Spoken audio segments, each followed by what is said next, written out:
रोहित विराट से इतनी जलन क्यों? गंभीर और आगरकर क्यों नहीं दे रहे साफ साफ है जवाब। जी हां, आप लोग भी सोच रहे होंगे कि ये मैं क्या कह रहा हूं कि रोहित और विराट से इतनी जलन क्यों।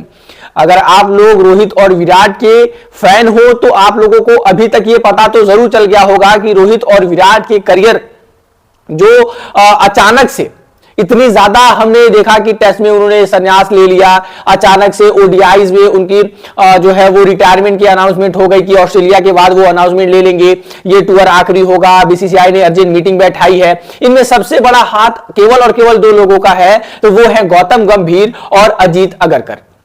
इसमें कोई दो राय नहीं है कि इन दो लोगों को छोड़कर और भी किसी के पास इतनी ज्यादा जो है वो कमान है कि इन दोनों के ऊपर कुछ भी कह सके।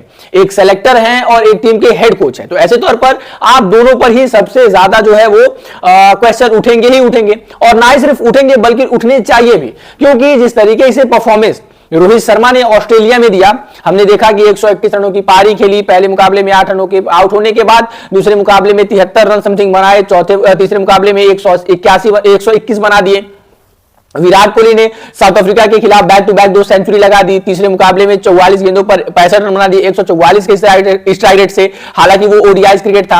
एक ऑस्ट्रेलिया में जाकर मैन ऑफ द मैच बनता है, एक भारत की सरजमी पर मैन ऑफ द मैच बनता है, एक ऑस्ट्रेलिया में जाकर मैन ऑफ द सीरीज जीतता है, एक भारत की सरजमी पर मैन ऑफ द सीरीज जीतता है। यानी एक खिलाड़ी 38 साल की उम्र में जो है वो ऑस्ट्रेलिया में जो है वो अपना जलवा दिखाता है, तो एक खिलाड़ी 37 साल की उम्र में जो है वो अपना जलवा दिखाता है भारत की सरजमी पर। और फिलहाल अगर देखा जाए तो दोनों लोग एक ही फॉर्मेट खेल रहे हैं, ओडीआई, और उस ओडीआई फॉर्मेट में इन दोनों खिलाड़ियों का मैं कहूं तो वर्ल्ड क्लास क्रिकेटरों में कोई भी जवाब नहीं है। यहां तक यंग क्रिकेटरों के भी जो है वो इनका जो है वो तुलना ही नहीं किया जा सकता। जिस तरीके से इन खिलाड़ियों ने अचानक से जो है वो इनके परफॉर्मेंस में बूस्ट आया है, वो आप कहो कि 2027 के ओडीआई वर्ल्ड कप के लिए ही आया है, तो ये गलत नहीं होगा। हालांकि 2027 का ओडीआई वर्ल्ड कप 140 करोड़ हिंदुस्तानी सारे लोग चाह रहे हैं।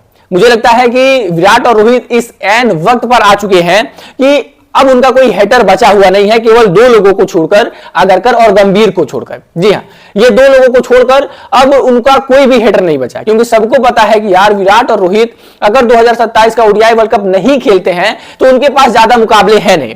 अगर वो खेलते हैं तो ऑलमोस्ट केवल 1.5 से 2 साल ही हमारे पास टाइम है कि हम उनको देखें और हम उन्हें एंजॉय करें। उसके बाद तो हमारे पास उनको देखने के चांसेस ही नहीं रहेंगे। इस वजह से आपने देखा होगा कि भारत में जितने भी मुकाबले हुए स्टेडियम एकदम पैक्ड फुल थे।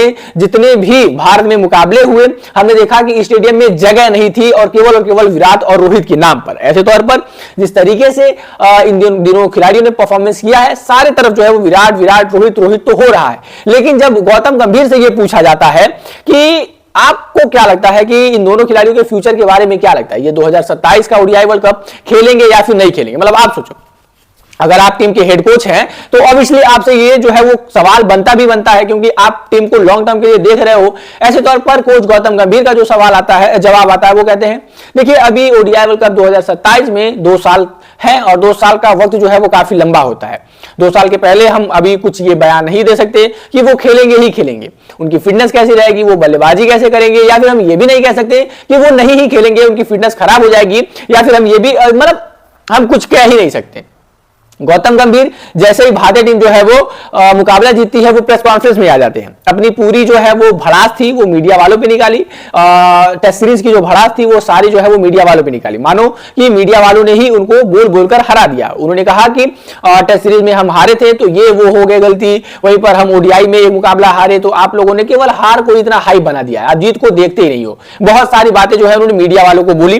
खैर ये सारी चीजें तो दूर की बात है, लेकिन जब रोहित और विराट की बारी आती है तो आप चुप्पी साध लेते हो। अजीत अगरकर से पूछा जाता है तो वो भी सेम जवाब देते हैं कि इनके पास अभी 2 साल का वक्त है, और 2 साल का वक्त लंबा होता है। लेकिन लंबा तो वक्त होता है 2 साल का, लेकिन अगर आप सोचोगे कि रोहित और विराट जब, या फिर कोई भी खिलाड़ी हो, जब इस फॉर्म से चल रहा होता है कि उसके बल्ले से हर मुकाबले में रन आ रहे हो, शतक लगा रहा हो, अर्धशतक लगा रहा हो, तो ऐसे तौर पर आप उसके हक में इतना तो बोल सकते हैं कि हाँ, हम उनको खेलते हुए देख रहे हैं।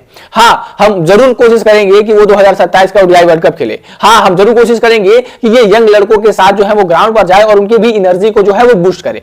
मतलब ये सब तो चीजें आप बोल ही सकते हैं, लेकिन आप सीधा कहते हैं कि अभी 2 साल का वक्त है, कोई कुछ नहीं कह सकता। यानी इस चीजों से खास पता चलता है कि आपका खुद का इरादा नहीं है उन्हें खिलाने का, तो आप उनके ऊपर उनके इल्जाम क्यों ही थोप रहे हो? वेल, आपका क्या मानना है कि इन दोनों खिलाड़ियों को 2027 का ओडीआई वर्ल्ड कप खेलना चाहिए या फिर नहीं? कमेंट बॉक्स में भी राय जरूर दीजिए।